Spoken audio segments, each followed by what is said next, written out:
Olá, boa noite. Hoje mais um Macumba Espiritualidade para você, o podcast do povo macumbeiro, do povo feiticeiro. Então, enquanto a gente está começando aqui, já clica aí, né? Já dá um joinha e já pega esse like e compartilha nos seus grupos de WhatsApp, grupo de Facebook, nos seus grupos aí familiares e também dos seus amigos, seus pares, né? Porque o nosso crescimento é através de você. Você vai lá e compartilha para que todo mundo participe aqui do nosso Pod Macumba Espiritualidade. É um podcast onde você pode interagir com perguntas, aonde aqui nós respondemos todas as perguntas e você também pode ser o candidato, né, para ser o nosso próximo entrevistado. É somente você mandar um WhatsApp ou mandar uma mensagem no nosso Instagram ou no Facebook ou mesmo no YouTube, tá bom? E a gente está começando aqui, né, esse podcast maravilhoso e eu estou muito feliz e grata por estarmos aqui reunidos para poder passar informações, para a gente poder interagir com casos, né, e com informações novas para você, macumbeiro, feiticeiro, quimbandeiro, juremeiro, né? E também eu queria só fazer uma solicitação para vocês. Entre nas nossas redes sociais, Movimento Agô, Candomblé Goiânia, Amantes da Quimbanda, né? E também vá lá e curta, compartilhe e comente os nossos posts, principalmente os posts no combate da intolerância religiosa, né? Que eu acredito que quando uma pessoa da nossa religião é atacada, todos nós somos. Então esse é meu pedido. Vou passar a palavra para o meu colega Alec da Quimbanda. Boa noite, tudo bem? Mais uma vez aqui reunido e hoje pra gente falar dessa magia tão linda, dessa magia dos pretos velhos, do poder do benzimento, da oração e com vocês duas casas de respeito, né? Uma em Nerópolis, que trabalha há muito tempo já com os pretos velhos, através da mãe Érica, que é a tenda espírita Vovó Catarina de Angola, e quem não conhece, lá em Anápolis, o Vovô Bento de Angola, né? O pai Flávio. Então nós estamos aqui hoje com os benzedores, com os rezadores. Boa noite para vocês aí. Boa noite. Olha, e já vamos começar aqui com a entrevista. Eu gostaria que, vamos começar pelas mulheres, né? Que a mãe Érica se apresentasse para vocês, para que vocês pudessem conhecer um pouco ela, para você falar seu nome, aonde é o seu centro, né? E contar um pouco pra gente da sua trajetória, como foi essa descoberta, né, sua dentro do caminho da espiritualidade. Você quer que eu comece a falar sobre a minha trajetória? Não, se apresenta primeiro, né? Meu nome é Érica, né? Eu trabalho com a Umbanda, né? Mas a minha Umbanda é a Umbanda mais assim cristã, né? Que a gente fala, porque nós trabalhamos com benzimento, com passe, né? E a gente trabalha muito com a Vovó Catarina, né? Que é a questão que a gente trabalha muito sobre a questão de ervas, né? Sobre a questão e também um pouco sobre a Jurema também, que a gente está na nossa casa, muito essa questão da parte da cabocla Jurema, que os meninos também adoram muito a questão de boiadeira, muito forte na minha casa, né? E também trabalhamos também com Exu, com Pombagira, né? Eu comecei assim, de criança, eu começava a ver espírito, né? Como todo mundo. Aí minha mãe levou até pro psiquiatra, achando que eu era doida, né? Porque minha mãe é católica demais, aquela assim... Nossa, eu acho que é pior que evangélico, né? Porque não aceita de jeito nenhum, mas aquela coisa, aí foi trabalhando. Aí a minha tia, eu tinha uma tia que era benzedeira, sabe? Eu era muito criancinha. Aí ela ia junto e ficava lá fazendo as rezas, e menina, aquele negócio de ficar remendando, sabe como é que é, né? Pega um raminho, fica imitando. A gente fazia ali sem maldade, não sabia, né? Até que um belo dia o negócio foi muito forte, né? Começou a se manifestar e aí eu comecei a dar certo trabalho, né? E aí a minha mãe me levava nas igrejas, porque achando que eu estava com espírito, aquilo ali. Aí uma pessoa falou pra minha mãe que eu era médium, né? Aí a minha mãe não aceitava muito, né? E aí a gente foi trabalhando na questão mais de oração mesmo, na igreja e tudo.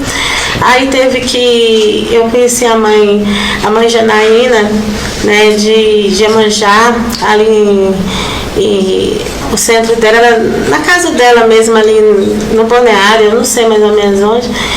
E ela já faleceu, eu fiquei sabendo. E eu fiquei muito assim sentida, porque quando fiquei sabendo, ela já tinha falecido há tempos. E eu já estava feita no candomblé, né? E eu fiz por causa de um problema de saúde que eu tive muito sério. Que aí, assim, eu comecei a ter ferida no corpo e ninguém sabia por que eu estava desse jeito, ninguém achava a cura e descobriu que eu estava com aneurisma, né? E foi uma coisa, assim, muito, assim, estranha, porque não tinha cura, né? E aí eu tinha que tomar remédio, às vezes remédio. E a vida inteira eu conheci a Umbanda, depois eu fui pro Candomblé, porque uma amiga minha, que eu dei curso para ela, né? Eu dei um curso para ela de massagem, acupuntura, e aí ela era do Candomblé, né? Era iniciada, e não era iniciada, mas frequentava o Candomblé, a Mariana. De Iemanjá, de Ogunté. Ela vai estar com a gente aqui. E aí, assim, foi por ela que eu conheci o Candomblé, né? E aí eu conheci o pai Marcelo. Era muito meu amigo, frequentava a casa dele, gostava muito. E também, eu também, pela questão que a minha mãe aceitava mais o kardecismo, né? Eu fiquei muito tempo no kardecismo, que era uma coisa mais permitida, né? Só um momento, que eu errei. E aí eu conheci o pai Marcelo. É porque o pessoal fica mandando pergunta e eu vou acompanhando por aqui. Desculpa, gente. Foi um errinho técnico. Pode continuar, Maíra. E aí, o que acontece? Nesse aspecto aí, eu já frequentava muito o kardecismo também, participava das orações, das mesas, da água fluídica, dos passes. E aí eu fui pegando gosto, né? Mas era uma coisa mais suave. Até então não era aquela incorporação, né? O meu contato com a incorporação foi na Umbanda, né? E pra mim eu levei um baque muito grande, eu não sei explicar, só quem já passou por esse lado aqui que tem. Você não sabia se tava, se não tava, se tava, se não tava. E aí a mãe Jane falava assim pra mim, a Janaína falava assim pra mim, minha filha, é assim mesmo, vai com calma, é muito calma, sabe? Muito assim, carinhosa. E aí a gente foi, como se diz, iniciando esses passos, né? E por uma questão de saúde, eu conheci o Marcelo indiretamente, porque foi pela Mariana. A Mariana conhecia ele, foi para dar comida para a padilha dela. E eu fui, porque eu não conhecia, aquela curiosidade toda, né?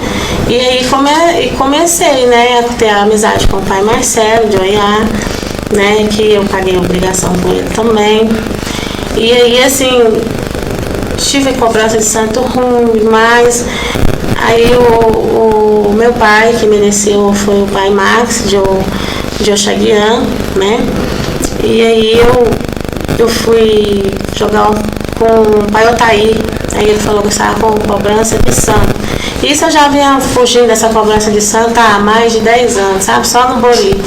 Bori daqui, Bori de lá, Bori fugindo, que eu não queria, porque a gente não conhece, que a gente está dentro, a gente vê que não é um bicho de 7 cabeças. Mas quando a gente está fora, a gente vê muito assim, nossa, fazer santo, você fala, nossa, vai morrer. Aí eu pensava, mas eu não vou morrer de qualquer jeito. Aí eu fui fazer o santo, né? E foi muito interessante para mim, foi uma experiência única, um momento assim, muito bom, né? Quem puder, quem tiver condições e maturidade, você tem que ter, porque é muito difícil. Passa 1001 coisa na sua cabeça. E aí eu fui, né, já trabalhando isso. Aí depois eu fui com o pai Marcelo, paguei o caran com ele, os 3 anos. Aí fiquei um tempo com o pai Marcelo, aí depois voltei com o meu pai que me iniciou, paguei os 5 anos. Aí depois voltei com o pai Marcelo, estou com o pai Marcelo, né? Mas o pai Marcelo, a gente tem uma ligação muito forte, eu não sei o que é, mas a gente é muito amigo. E com isso, assim, com essa trajetória toda, a minha preta velha foi pegando depois, que eu senti que depois que eu fiz santo, né, nada assim falando que não era porque eu fazia santo, né, eu senti que as entidades vinham mais firmes, a gente sustentava mais a incorporação por mais tempo, até por uma questão de alimentação do ori, aquela coisa toda, né. Então eu vi que realmente quando é necessário a gente tem que fazer, a gente não tem